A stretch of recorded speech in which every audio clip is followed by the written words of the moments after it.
Assalamu alaikum wa rahmatullahi wa barakatuhu. Dear brothers and sisters, this is Rufaida Panni, the Central Women's Secretary of Hezbut Tawheed, a non-political movement of Bangladesh. In today's video, I will talk about a very important topic. That is, according to the Islamic belief, why did the Malaiks oppose the creation of man?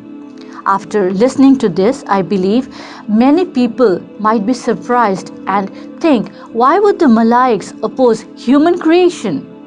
But it did happen, and there was a logical reason behind it. Hope if you watch the video till the end, you will get to know. The time I am talking about, Allah created the heavens and the earth, created many other things, but still did not create man. Then suddenly, one day, Allah called the Malaiks who were very close to him and said, He wants to send a Khalifa to the earth.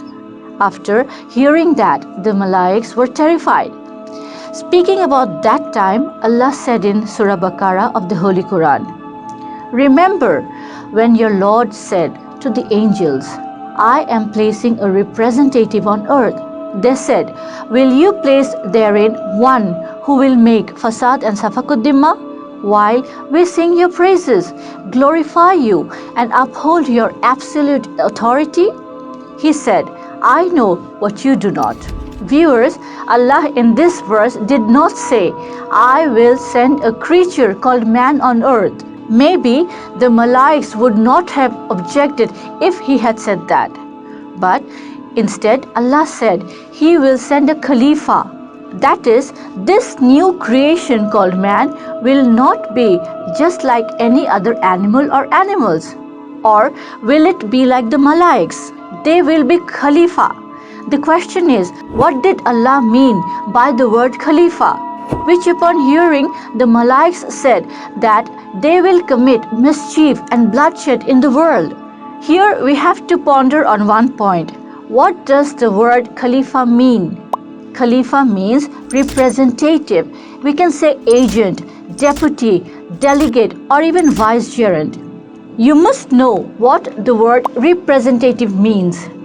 If I perform a duty on your behalf, I will be called your representative. Isn't that so? Another example, suppose there will be a conference in the United Nations where the state leaders of all the countries will join. For some reason, the Prime Minister of Bangladesh could not go there herself. So what will she do? She must send her representative there to speak on behalf of her. As the representative who goes to the United Nations, her responsibility would be the same as that of the Prime Minister's. Since she has to fulfill the responsibility of the Prime Minister, it is natural that she will also take that authority or power on behalf of the Prime Minister. Now, look at the creation of man. Whenever Allah said that He will send His mankind as His Khalifa or representatives on earth, then the Malaiks or angels understood that there will be special authority and power of Allah in this new creation. And one of those powers is free will. All that Allah has created so far, except the jinn, none of them had free will. Allah created the sun. The sun is radiating light and heat, as He said. It has no power to disobey Allah's order. Similarly, even the Malaiks do not have the power or to disobey Allah's orders. But whenever Allah wanted to assign a representative, the Malaiks understood that Allah was now going to create one new creation who would have the power to obey and disobey Allah's orders. Allah wants to send them to earth to see, do they live according to Allah's commandments or their own will? Or rejects Allah's commandments? There is no problem in obeying Allah's commandments.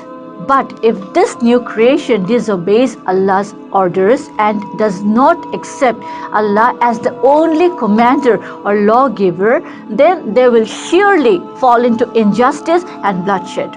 That is what the Malaiks feared. Viewers, the fear of the Malaiks was not groundless, as evidenced by the history of mankind. Mankind has written many success stories throughout its history, But the mischief and bloodshed that the Malaikas talked about and feared, man could not stop that, despite his best efforts.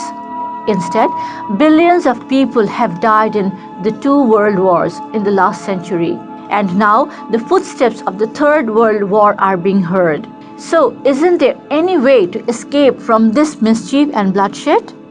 There are ways. But for that, mankind must first accept the responsibility that all the laws, penal codes, systems, policies, etc., that they have created by themselves apart from Allah's commands have failed. Accepting the responsibility of this failure, they should proclaim that we will not obey anyone except Allah's commands. The success of mankind is hidden in this declaration. This is the declaration that reverberated from Arabia 1400 years ago and changed the face of half of the world, which made the people of half of the world brothers and sisters, which established the rights of oppressed people and the rights of women. This announcement gave such security that people used to sleep with their doors open without fear of thieves and robbers.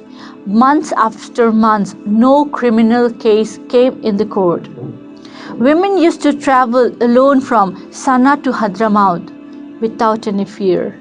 Even today, that declaration can free mankind from all injustice, inshallah. Viewers, do not forget to subscribe the channel to get our latest videos, and stay with us by checking the bell icon to get notifications first. Saying goodbye today. Allah Hafiz. Assalamu alaikum wa rahmatullahi wa barakatuhu.